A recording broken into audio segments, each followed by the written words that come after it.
In baseball, if you get one hit every 3 times at bat, you're an all-star. The odds in politics aren't much different. But the Club for Growth PAC, the political action committee for the right-leaning free market advocacy group, is on a bit of a hot streak. Its most recent win came Tuesday night in Montana, where the group's favored candidate, State Auditor Matt Rosendale, scored a hard-fought victory in the 4-way Republican Senate primary. The Club for Growth PAC, which endorsed Rosendale last July, pumped more than $2 million into the race to help boost Rosendale over former Judge Russ Fagg by a 34% to 28% margin. Not only is Matt Rosendale a staunch fiscal conservative, he is a proven winner who stands an excellent chance of defeating Liberal Sen. John Tester in the fall, said Club for Growth President David McIntosh in a statement Tuesday night. Montana, which President Trump won by 20 percentage points in 2016, is a top target of Republicans this fall. Until recently, however, when Trump ripped Tester on Twitter for statements he made about Dr. Ronnie Jackson, at the time Trump's embattled nominee for Secretary of Veterans Affairs. The race in Montana had largely taken a backseat to Senate battles in West Virginia, Indiana, and Missouri.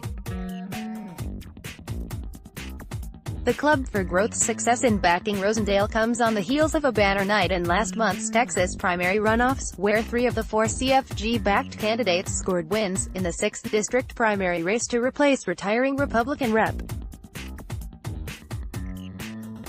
Joe Barton. Ron Wright beat Jake Elzy, 52% to 48%. Wright, the current Tarrant County tax assessor-collector, publicly committed to joining the House Freedom Caucus and is heavily favored in November. In the 21st District primary race for an open seat created by the retirement of Lamar Smith, Chip Roy, former staffer for Sen. John Cornyn and Chief of Staff to Sen. Ted Cruz beat Matt McCall. The Club for Growth endorsed Roy last December and spent more than $1 million to help boost him into the top 2 vote-getters in the March 6 primary and to then help him prevail over McCall, 53% to 47%. The open seat in the 27th District created by Blake Farenthold's retirement pitted Michael Cloud against Betch Brune. CFG threw its endorsement to Cloud in April and spent more than $600,000 in the ensuing 5 weeks.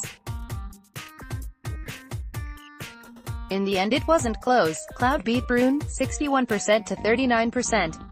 Another CFG-backed candidate, Van Taylor, running to replace Republican Rep. Sam Johnson in Texas's 3rd District, won the March 6 primary outright with 85% of the vote. The next test for the Club for Growth PAC comes next week in South Carolina, where the group has thrown its endorsement behind Josh Kimbrell in the race to replace Congressman Trey Gowdy in the Palmetto State's 4th Congressional District. The race on the Republican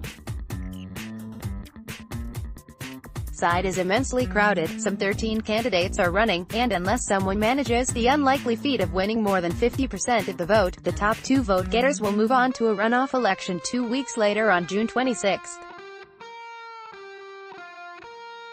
August will also a busy month for the Club for Growth as it supports another 3 Senate candidates, Marsha Blackburn in Tennessee, Josh Hawley in Missouri, and Kevin Nicholson in Wisconsin, and 3 House candidates, Mark Green in Tennessee's 7th District, Dina Rossi in Washington's 8th District, and Greg Stube in Florida's 17th District.